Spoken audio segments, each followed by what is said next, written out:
Greetings everyone, welcome back to my channel Bionic Lifts. For those of you who might be new viewers, my channel is for people who have sick legs like me or who have a disability or really any physical impairment that makes it more difficult or challenging in the gym, and how to navigate those and crush the different obstacles that you might experience along the way while being able to safely train. Ultimately, we want to hit some massive weights and we want to hit some massive PRs. So, if you want to hit some massive weights and PRs and you struggle with a condition like mine or is similar to mine, then you're in the right place. But for old subscribers, you know that I've been producing a couple videos now about how to train and the tips and tricks I've learned along the way.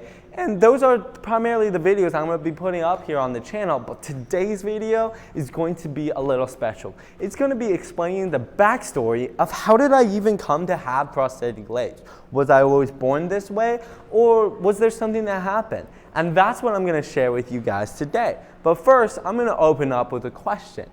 Where do you think my amputation starts? See, sometimes when we look at people who have amputations, we think of the most drastic forms of amputation, so the whole limb. And trust me, you'd be surprised how many people think I have a full amputation of both legs. You might be one of those people, but even if you are, that's completely fine, because I don't have a full leg amputation. In fact, I do have my knees, and actually, my leg goes all the way down here, and that's where my amputation starts. If you want a better visual, let me just show you. So, this is actually where it's amputated. Now the question is, was I born without feet? No, I actually did have feet when I was born. It's just when I was born, I was missing both of my backbones in my legs, which made it difficult and challenging, obviously, to walk even as a little kid, even though I had actual feet. Not only that, I had some alignment issues where my upper and lower leg bones were shaped like an S. So the upper bone went like this and the lower leg bone went like this. So you can already see the dramatic problems with that. Add on top of the fact I was born somewhere in China, and my birth parents at the time saw that they couldn't take care of me, so they abandoned me and put me in the orphanage. I was fortunate and blessed to be able to be adopted by a family from America who the dad actually ran a prosthetic company, so he kind of knew what he was doing when he adopted me. And along with him and some other doctors, they suggested that I get an amputation when I was really young, so I was at the age of 4, to be able to provide me with the ability to walk later on through the use of prosthetics. So, in a sense, prosthetics are just my feet that I had when I was young, just in a different form. But what happened to my feet? Well, through that consultation with my doctors, it did turn out that yes, my parents and we talked it over, and even though I didn't quite understand what was going on, I believed that it would provide me with a better life. So I got my feet amputated.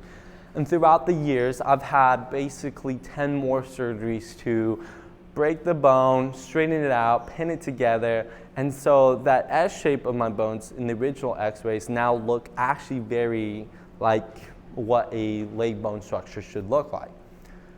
But this didn't come without challenges. I had times where there would be open wounds on my legs, my joints felt terrible, my muscles felt terrible, my nerves were going crazy. Not to mention the bullying aspect of having a disability. I mean, if you are or currently struggling with a disability, you probably know the challenges of that feeling of constantly wanting to fit in, but you don't really feel like you fit in. So how do you navigate that?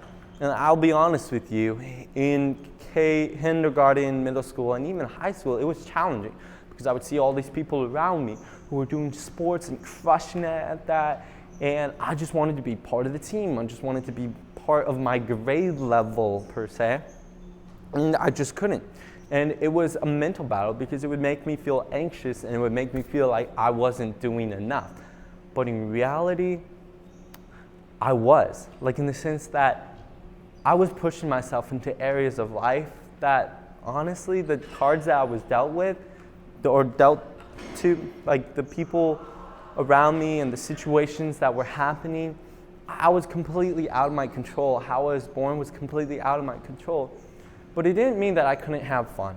And it didn't mean that I couldn't find outlets to be able to thrive at. And so I was just thinking about it wrong.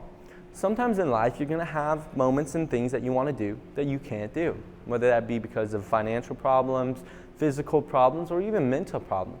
There's just sometimes in life you have to take a back step and realize that not everything is meant to be done by you. And so once I started kind of realizing that, it was hard to come to terms with, but once I started realizing that, I asked myself the simple question, what can I do with the condition that I have? That's when, so actually, I didn't answer that necessarily directly. It was indirectly answered by some close friends of mine who took me to the gym for the first time. And I quickly fell in love with it because I knew that if you're going with some good friends to the gym, that the gym is all about self-improvement. It's not necessarily about beating your other gym partners around you. Yeah, sure, competition is good, but you're not necessarily thinking every time you get on the weight, and you shouldn't be, about, oh, I want to beat so-and-so's PR, or I want to beat his or her PR. I mean, those are good motivators, but I necessarily never really came across as the start or the reason why I started going to the gym. I like the idea that here was an activity where I could push my body, but do it within my own comfort levels and limitations, and not feel worse because of it. And also, I realized that I was good at building muscle. And so why not give it a shot? So I started training at the end of my freshman year, and I went from a 155 bench press to a 345 bench press within a year and a half. That is absurd numbers for people who don't lift. And that should be a motivator for you who don't lift, that it can be done. You can find a way to navigate through your physical challenges in life and crush things and enjoy life. It just might not mean that you can do everything everyone else can. And so what I realized was a lot of my anxiety and depression and uncertainty in life came from the fact that I wasn't where I was the best at. Like in the sense that I kept shoving myself into situations that honestly were only going to bring me harm and not any good. In life, sometimes, even though there's something flashy in front of us, sometimes we're going to have to make that tough decision and that realization that your time might be better spent somewhere else. And when you realize that, and when you find those activities that really speak to you and to what you enjoy, then it's gonna bring so much more peace, and you're gonna love it and you're gonna enjoy it. And life is all about finding those things you love and enjoy. So, do I think if you have a condition like me and a physical impairment that you should hit the gym and that's the only thing you should do to fill in your time? No. But I do think that it is a very good activity if you're looking at something and you were kind of like me, a young, energetic person, and want to do sports and can't necessarily do the sports you want to do. I do think it is a great sport in itself to go out and challenge your body and improve your physical health. And I just love it. It's my passion. And so I just can't wait to keep sharing videos with you. That's a little bit of my background and my backstory and my condition. And I hope it's an encouragement to you to look at your life and see the things that you're currently doing. And if you feel dissatisfied, hey, come join in the gym with me and let's hit some sets together, let's hit some PRs together, and let's build this community together. So, in future videos, I hope to see you there, and I hope to see you cranking out some massive weights in the comments. And, well, till next time, see ya.